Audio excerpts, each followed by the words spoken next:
The books have arrived. I have made it 1 year now, and thanks to the intercession of friends, I have books.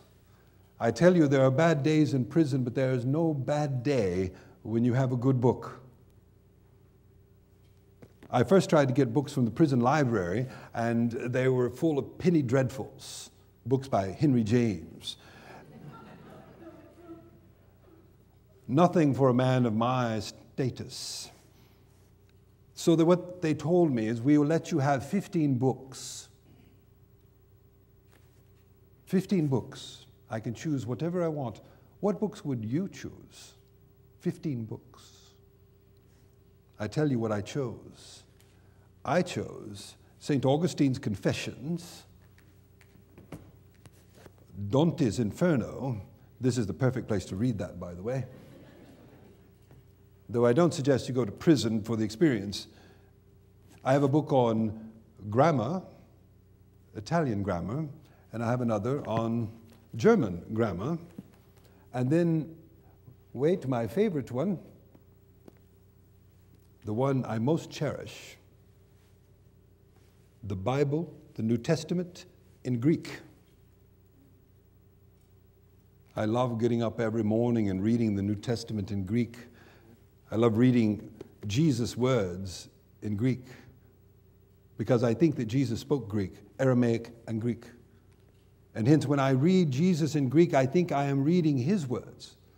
Not a translation of a translation, but his words. It is the most spiritual experience in the world to read Jesus in Greek. I think everyone should do it. Of course, you have to learn Greek. But with a good book in 6 months, you can do it.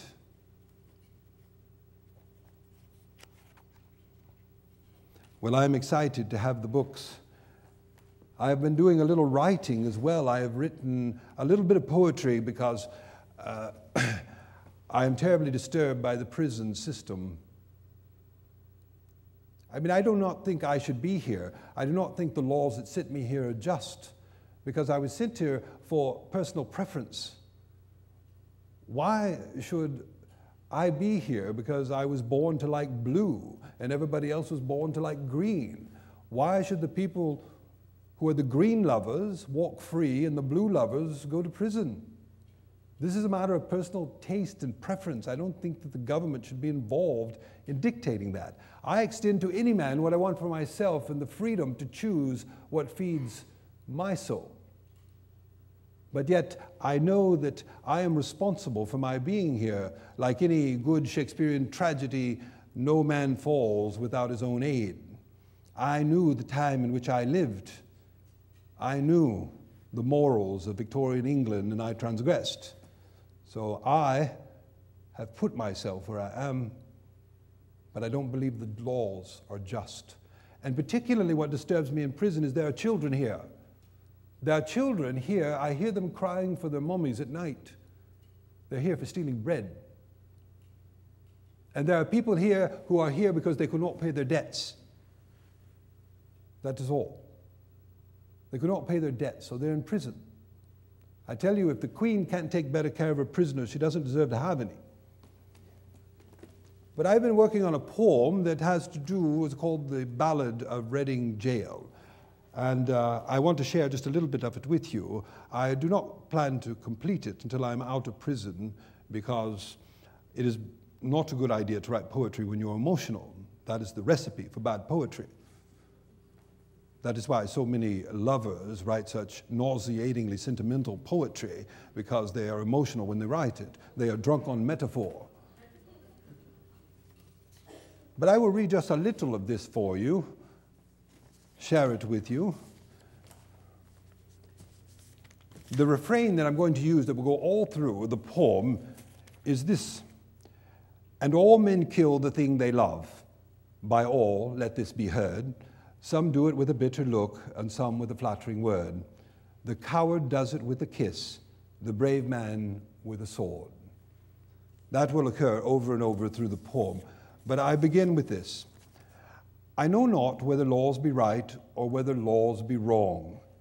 All that we know who lie in jail is that the wall is strong, and that each day is like a year a year whose days are long.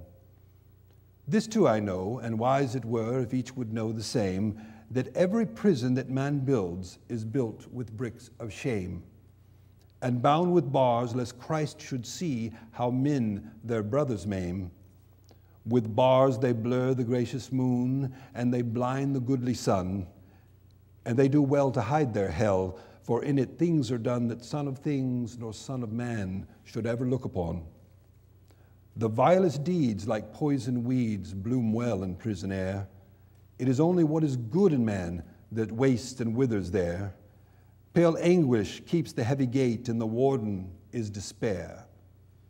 For they starve the little frightened child till it weeps both day and night, and they scourge the weak, and they beat the fool, and they beat the old and gray, and some grow mad, and some grow sad, and none a word may say. Each narrow cell in which we dwell is a dark and fetid latrine, and the fetid breath of living death chokes up each grated screen, and all but lust is turned to dust in humanity's machine. The brackish water that we drink creeps with a loathsome slime, and the bitter bread they weigh in scales is full of chalk and lime. And sleep will not lie down, but walks wild-eyed and cries to time. We have little care for prison fare, but what chills and kills outright is that every stone one lifts by day becomes one's heart at night. And never a human voice comes near to speak a gentle word, and the eye that watches through the door is pitiless and hard, and by all forgot we rot and rot, with soul and body marred, and thus we rust. We are life's iron chain, we are degraded, we are alone, and some men curse, and some men weep, and some men make no moan, but God's eternal laws are kind, and he breaks this heart of stone. Happy are those whose hearts can break, and peace and pardon win. How else may man make straight his plan and cleanse his soul from sin? How else but through a broken heart may Lord Christ enter in? And all men kill the thing they love. By all let this be heard. Some do it with a bitter look, and some with a flattering word.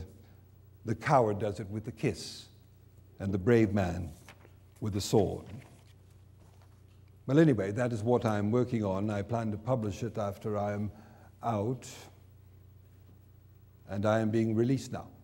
They have brought my clothes.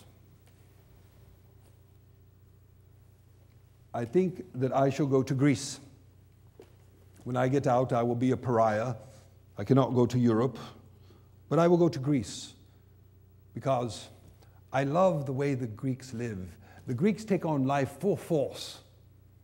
They love the sun because it's hot, and they love the sea because of the cool water. They love running on the beach to feel the sand beneath their feet. They love standing in the shade of enormous trees. They love the forest for its silence at noon. Yes, I want to live in that world. I know that when I get out, I will be not exactly a pauper. I know I will not sleep in the grass at the side of the road. I know if I sleep in the grass, it will be by my choice, and it will be to lie there and write sonnets to the moon. But when I get out, I know that I will be ostracized in the Greek sense of the word. I know that I will be shunned. But I also know that God will not forsake me. I know that he forgives me.